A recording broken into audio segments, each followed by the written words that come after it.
Welcome to the Arcanaverse and my brand new YouTube channel. From those coming from the Twitch stream at twitch.tv/Arcanaverse, where we focus on primarily DDO content, from endgame to challenges like the one we're witnessing today, to who knows what else. Who knows what kind of craziness we'll get up to down there.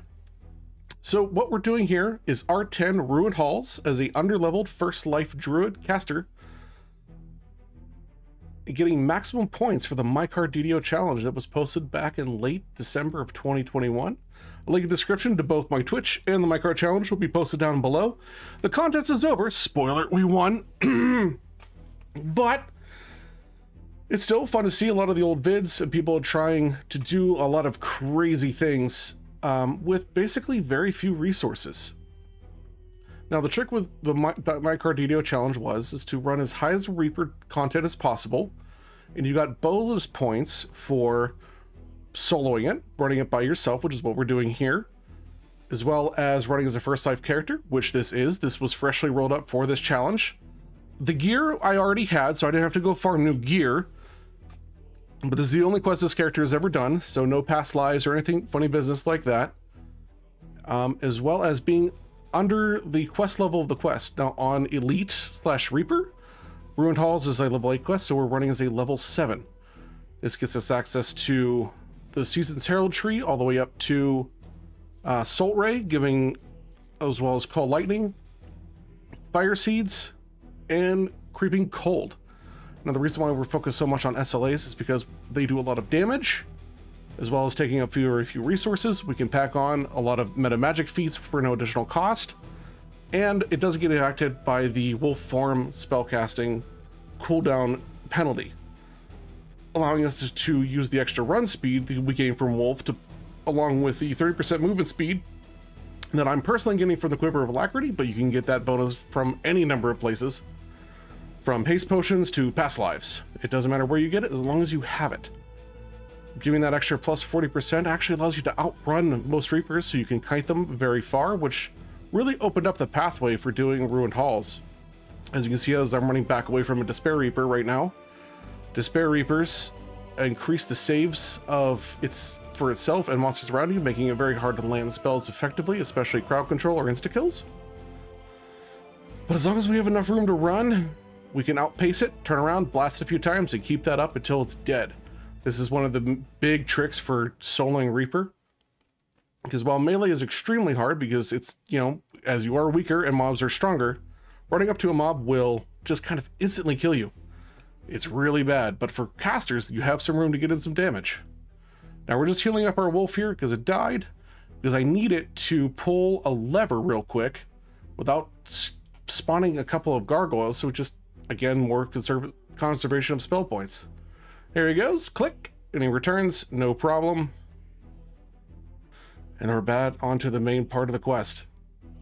Here's a Plague Reaper up ahead. Plague Reapers, they'll hit you with a curse, dealing, actually effectively shutting off self-healing and healing from others, as well as doing a ton of damage. So you really don't want to get touched by those Plague Reapers. So again, we're just going to keep cutting it back here and forth. There you go. So the reason why we went Season's Herald, like I said, is for those SLAs, as well as giving a companion to do little cool tricks like that, which we'll end up using further on down the video. Being the only real danger here, that lightning trap, which is easily timed, and I can survive a hit from, so I'm not too afraid of it. But each time I do get hit, having to heal up takes forever. Because in Reaper mode, because not only does your spells do less numbers, right, so it gets reduced there, but there's also a self-healing penalty in Reaper, making self-healing in R10 practically useless. But as you can see, we're just going to keep kiting. Unfortunately, the wolf died. Another good thing for wolves, or companion pets in general, is a great way for them to grab aggro and just run things around a little bit, getting a little bit of chip damage. It's just free damage. We have limited raises. We only have kind of one left, I think, now. But still, though, buying you any amount of time is better than zero. But we'll take it. See that another big advantage to running a druid in Reaper is you have a high wisdom save, which gives you a high spot, which allows us to see those slightly invisible creatures, like these bugbear assassins, allowing them to not let them get the drop on us, which made this kind of the ideal build for running Ruined Halls on R10. Now, other than for the challenge, we're just going to speed up here because we're just self-healing and rebuffing and going down a hallway, so don't mind that. But the big reason why we run Druid, you know, for the SLAs and whatnot, or things that you have to keep track of, is the numerous amount of SLAs, the extra skills, and its durability. It comes with a decent amount of hit points as well, allowing you to take a few hits. And this bugbear warrior is going to go down. I can't believe that survived. Get out of here. You know, the next up will be one of the more dangerous rooms. In there, it has a caster. It casts Flame Strike, which would, I'm pretty sure, I haven't gotten hit by it, but I'm pretty sure it would, it would actually one-shot me after we take care of these two gargoyles. But they're not too bad. Gargoyles, if you hit them hard enough, they'll just go into our healing state, allowing you to separate them.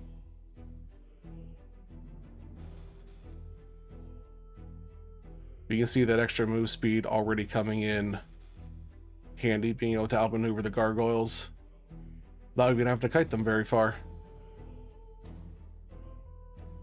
But here's another great tactic for the wolf here coming up. Because the caster, we can kind of cart through a long distance with our ray spells, since they have double range. Allows you to hit them for a significant amount of damage from a great distance. Setting up for, you know, possibly not aggroing other mobs, or just give you more time to get in more chip damage, possibly eliminating them before they become a threat, before you get into their cast radius, and they can start slinging spells back at you. Unfortunately, it's a light bearer, which is one of the harder champions to deal with. Champions come across on multiple difficulties. They usually have their own unique set of abilities depending on which version spawn and what difficulty you're running. Usually hard, elite, or reaper. Yeah, we saw a Doom Reaper. Doom Reapers was normally a run killer for most attempts like this, but it was our first try. I got up against a Doom Reaper, so I thought I'd give it a shot. I had a plan, because back at the beginning of the game, or beginning of the quest, rather, there are some low-hanging barriers that I thought I could use as a way to break the monster's AI, which Doom Reapers, since they spawn in every quest, they have to kind of figure out their own pathing on the fly, and sometimes then that can get a little wonky and you can take advantage of it. But after these whites, we're gonna have to deal with it, and I'm just gonna let the clip play naturally as soon as this white's gone. Oh, there goes the lightning trap. So you're dealing almost 1700 damage, and I only have a few hundred hit points, so I'm not surviving that if I fail. So we're just gonna heal up a little bit here, and then we know we have to go deal with both that caster and that Doom Reaper both at the same time, because we didn't get a chance to finish it off before we were getting hunted down by the whites. But thankfully,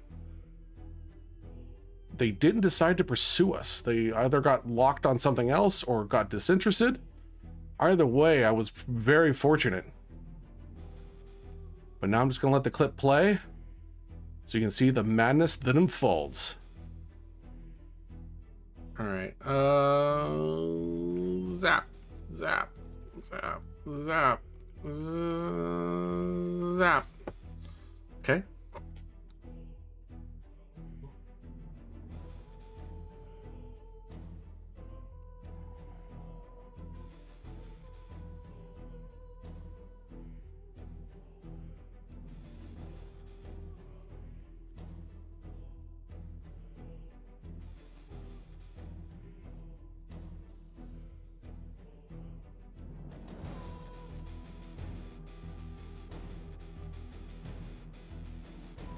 Oh, you're gonna break right there? I'm okay if you break right here. Oh!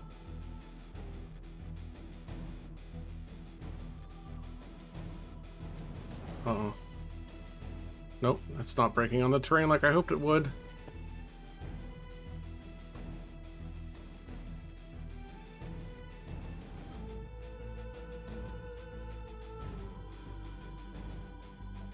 Yeah. Yep. Yep. Yep. Yep. Yep. Yep. Yep. Yep. Yep. Yep. Yep. Okay. I don't know what to do. I think I'm dead.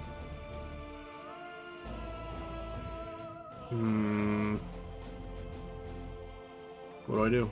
What do I do? What do I do? What do I do? I can't jump high enough to get up there. Oh, he didn't kill me. Shit. Where do I go? Where do I go? Here? Please? Please? Please? Please? Please?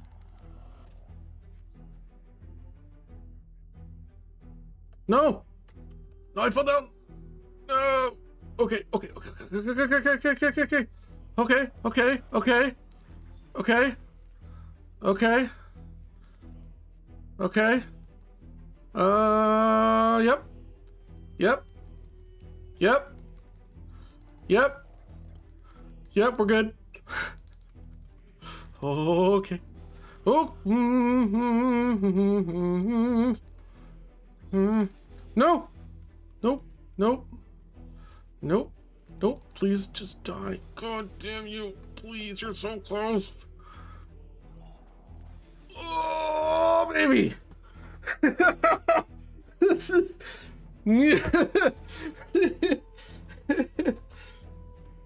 Oh. Whew. So good news is I tanked it. It's we're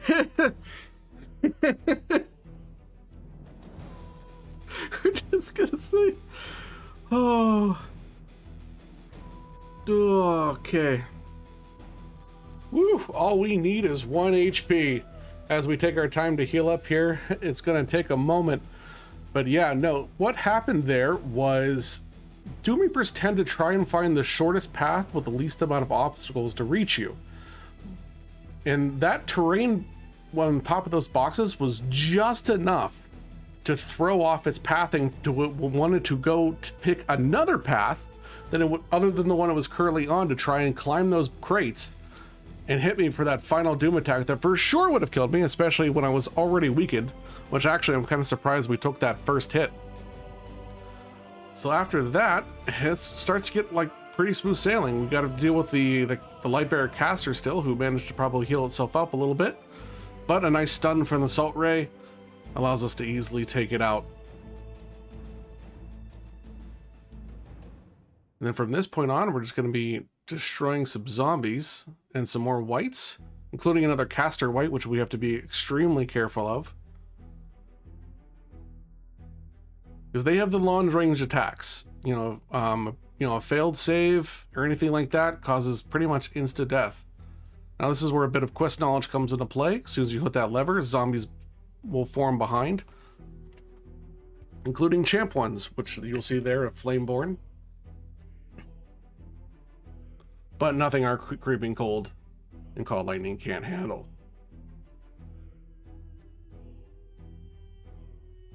And now in this next room up here is where the white is. It'll be right next to that lever. It's currently invisible, so you can't quite see it, but thanks to enough spot, I kind of can tell where it's at. But there's a zombie that I completely forgot that existed. Whoops.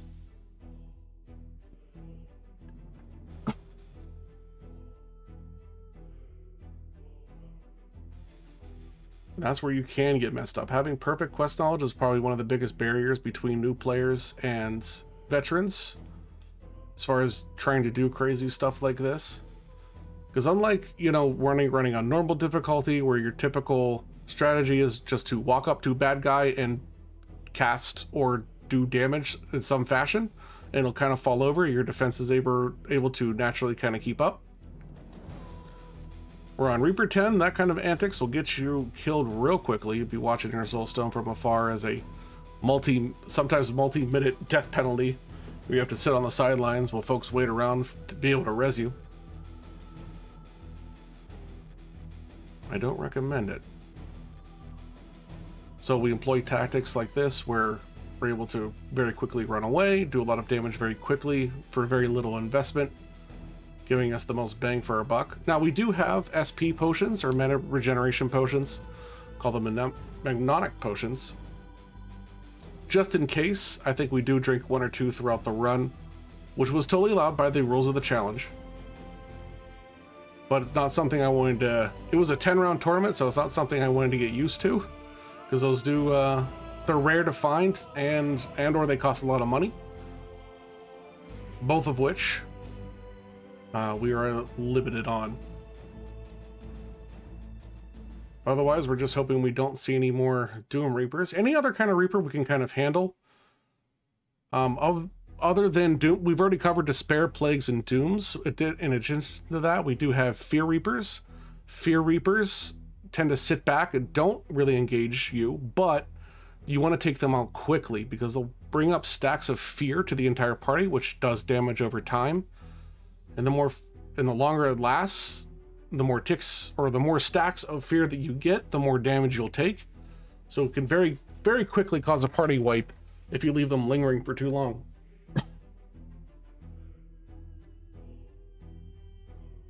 And that's one of the basic Reaper types. Along with the other basic Reaper types like Plague Reaper, you have 2 additional ones. The Carnage Reaper, which is basically just a melee DPS one. It'll quickly follow you and just hit even harder than the Plague Reaper, just for a ton of damage. So it's usually the least threatening. But still, you kind of want to take it out relatively quickly. The last basic Reaper type that you'll find as early as R1 is the Famine Reaper, which is basically a spellcaster. It will pursue you by teleporting and giving you a slow effect. It'll just cast some of the most damaging spells it could possibly find in the game.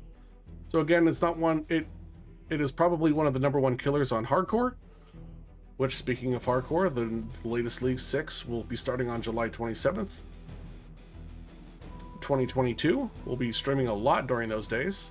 You can watch our other video for a quick trailer on what that's all about. Then starting on Reaper 4, you'll find the Despair Reaper, as well as one additional Reaper called the Vengeance Reaper. The Vengeance Reaper is probably the most hated yet most loved Reaper in existence because it really changes up the battlefield. It has a unique effect where you want to kill it last, because when it dies, it greatly buffs all of your allies behind it, or around it rather, as well as clearing any crowd control effects on them, causing the absolute devastation of the party. And additionally, it also lays down circles of death, which will randomly spawn on top of some player, which can cause a lot of confusion, a lot of chaos. Now, we triggered this trap here. I was kind of hoping it was going to run out, so I'm kind of going to walk away for a second here because I thought this was a limited time trap, but unfortunately we didn't, so we're just going to cut that part out. Now we're back. The wolf unfortunately did not save. Apologies for my coughing, because we're apparently fighting a little something right here, but as I'm brand new to this whole YouTube space, hopefully I can cut it out. If I can't, then sorry. Now we're on, this is the end fight, which is a really cool room. We have to kill a red name that's in a pack of a bunch of other mobs, including another Doom Reaper. And unfortunately, as I'm about to find out... Okay, Plan B? That's still going. I think I'm dead. I think that literally killed my run. Oh, there's a random monstrous scorpion up there. Shit. Can I, like... Maybe? This could maybe work?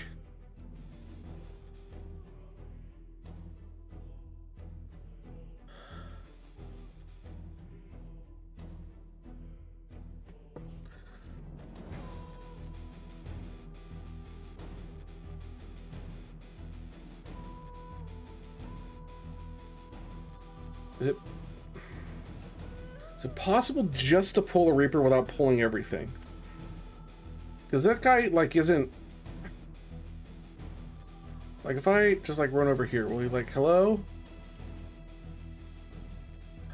I mean, I could, but... Okay, well, that's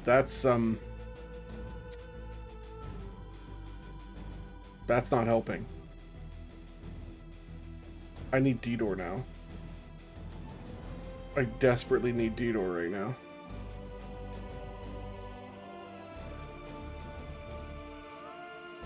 Can I aggro those guys without aggroing the other group? And then maybe I could hang out there on that corner, on that ledge? Or maybe run underneath the steps?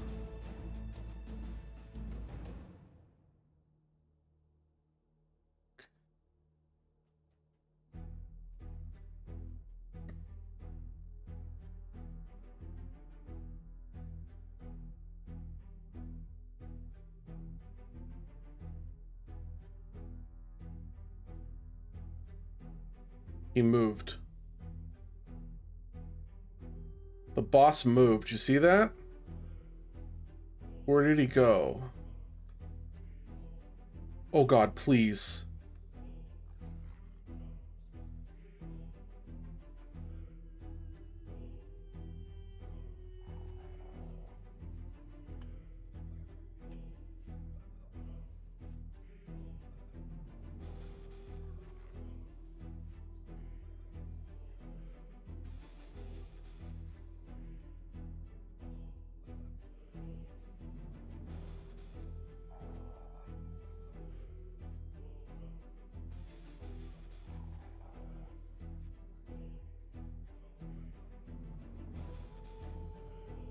No, the lag. Why? Ah, stop it. Okay. Golden.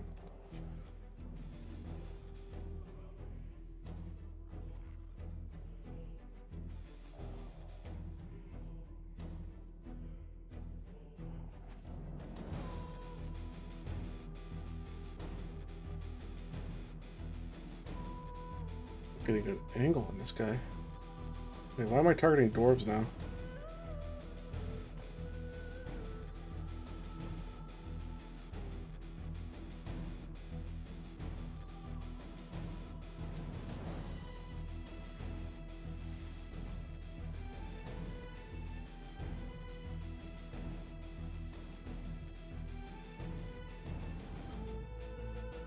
Gotcha, bitch.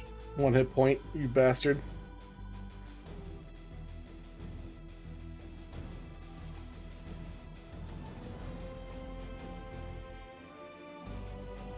Are you not entertained? Come on, let's go.